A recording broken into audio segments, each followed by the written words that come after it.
शिव उपासना का फल मिलता है। भगवान शंकर की उपासना का फल जरूर। जहर विष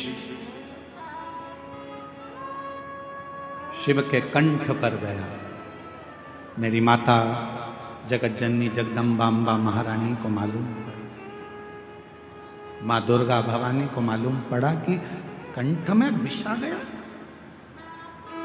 कंठ में विष।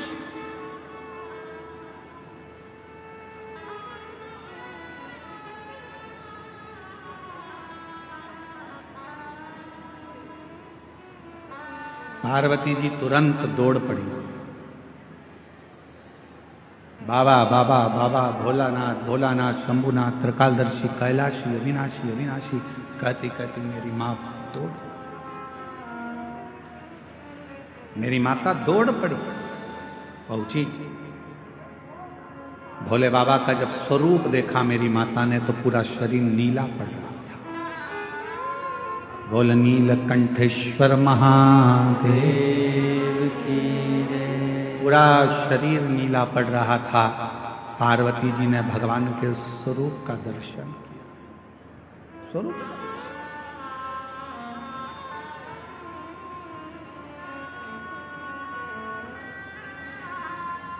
पार्वती जी ने चीख कर आवाज लगाई। ब्रह्मदेव भगवान विष्णु आकर खड़े हो गए। ब्रह्मदेव और भगवान विष्णु आकर खड़े हो गए।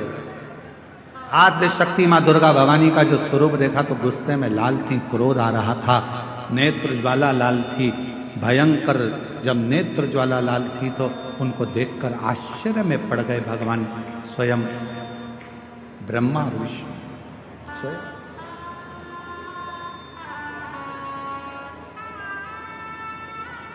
मां क्या बात है, क्या हुआ मां?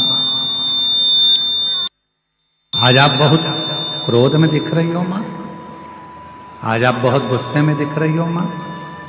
मां आद्य शक्ति दुर्गा भवानी ने कहा कि ब्रह्मदेव, हे भगवान नारायण भगवान विष्णु, गजब करा, देवताओं का हित करने के लिए मेरे पति को विष पिला दिया।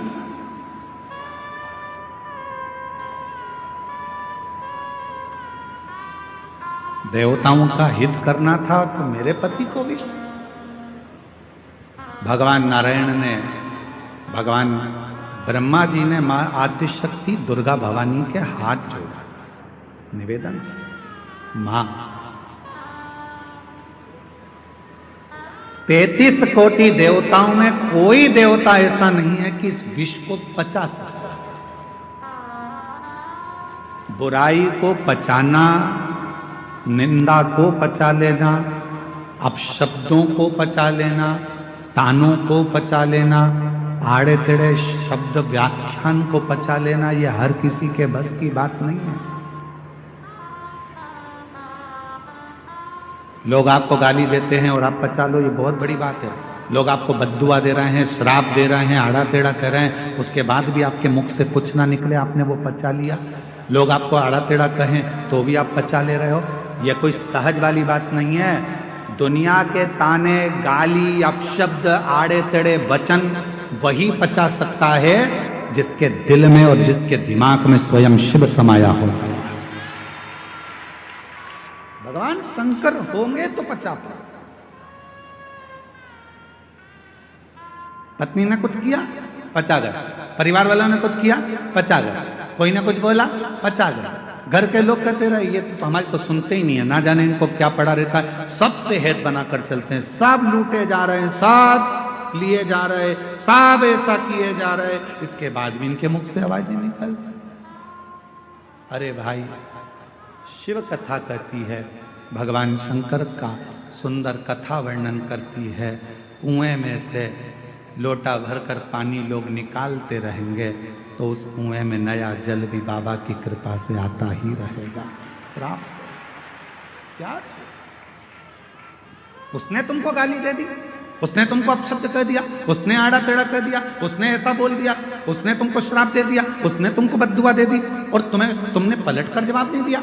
अरे भाई, जवाब देना होता तो मेरे महादेव के सामने विष का कटोरा आया और मेरे बाबा चाहते तो विष के कटोरे को वापिस कर देते कि तुम पियो देवताओं, जब अमृत पी रहे हो तो विष भी पियो।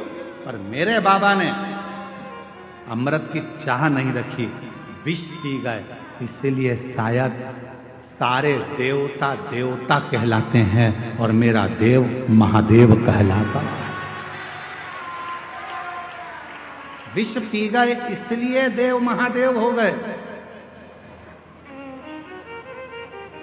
दूसरों के शब्दों को, अपशब्दों को, आड़ा टेढ़ा वचन को, कुछ भी बोलने वालों को सुनते जाओ।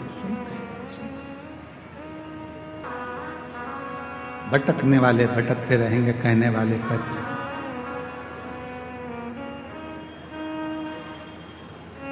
बस आप अपने मन की बात को भगवान देवाधिदेव महादेव से कहते हैं। पार्वती मैया का प्रागट्य हो, मां जगत जननी जगदम्बा अम्बा पार्वती का प्रागट्य, मां पार्वती जी का प्रागट्य। हिमालय राज की नगरी में आनंद समाहित हो रहा, पूरी नगरी।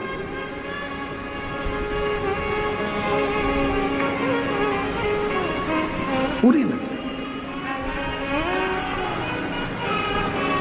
सूचना मिल गई भगवान देवाधिदेव महादेव को कि पार्वती जी का प्रागट्य हुआ। सबसे पहला काम भगवान शंकर जी ने एक करा कि पार्वती जी के प्रागट्य पर देव ऋषि नारद को पार्वती जी का भाग्य बताने के लिए भेज दिया गया। मेरे ओघड़दानी ने, मेरे शंभू ने, मेरे त्रिकालदर्शी कैलाशी अविनाशी शंकर भगवान देव ऋषि नारद आ गए।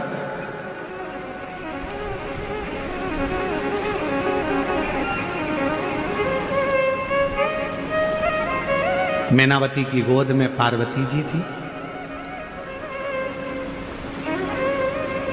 देव ऋषि नारद जी ने जैसे ही देखा तो उनका भाग्य बताना प्रारंभ कर दिया।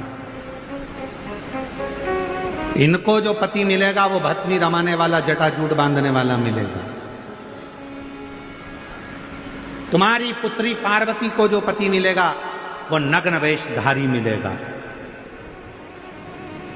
और फिर निवेदन है, भाग्य बताने वाले तो दुनिया में ढेर मिल जाएंगे, पर भाग्य बनाने वाले ढेर नहीं मिलेंगे। भाग्य बनाने वाला तो देव अधिदेव महादेव ही। भाग्य तो कोई भी बता देता, भाग्य तो कोई भी बता देता है। कहीं पर भी चले जाओ, भाग्य बताने वाले ढेर सारे मिल जाएंगे। आपने देखा होगा, आप तो शिरडी में रहते हो, आप लोग तो कभी मुंबई जाते हो, कभी पुणे जाते हो, रेलवे स्टेशन के बाहर भी कोई ऐसी बहुत सारी वो लेकर बैठ जाते हैं। और एक पोपट को, एक मिट्ठू को, एक तोते को, वो मिट्ठू, वो तोता, वो पैरट, वो पोपट एक पर्ची उठाकर लाएगा और फिर भाग्य खोलेगा, फिर बता देंगे कि तुम्हारी भाग्य ऐसा। बोलो सही है कि गलत है? भाग्य तो कोई भी बता दे। भाग्य बताना बहुत बड़ी बात नहीं है, पर भाग्य बदलना बहुत बड़ी बात है।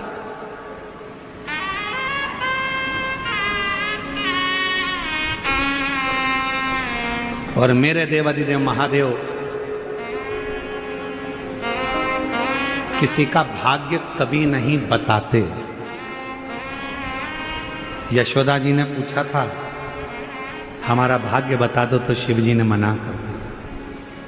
मां कौशल्या जी ने पूछा था कि राम जी का भाग्य बता दो, तो शिव जी ने मना कर दिया। शंकर भाग्य नहीं बताते, शिव जी का काम है। शंकर भगवान कभी भाग्य नहीं बताएंगे। इसलिए ये व्यासपीठ हमसे कोई पूछे कि हमारा भाग्य बता दो, तो हमको हमारा ही नहीं मालूम, तो हम तुम्हारा क्या खाद बताएं? ये व्यासपीठ भी कभी किसी का भाग्य नहीं बताती। सियोर वाला महाराज कभी किसी का भाग्य नहीं बताता। शिव महापुराण की कथा कहती है शंकर भगवान कभी किसी का भाग्य नहीं बताते।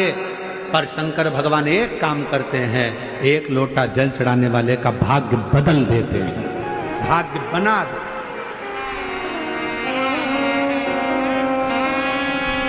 बताने वाले ढेर हो सकते हैं, पर बदलने वाला और बनाने वाला केवल एक शिव ही होता है। केवल बोल बम का नारा है।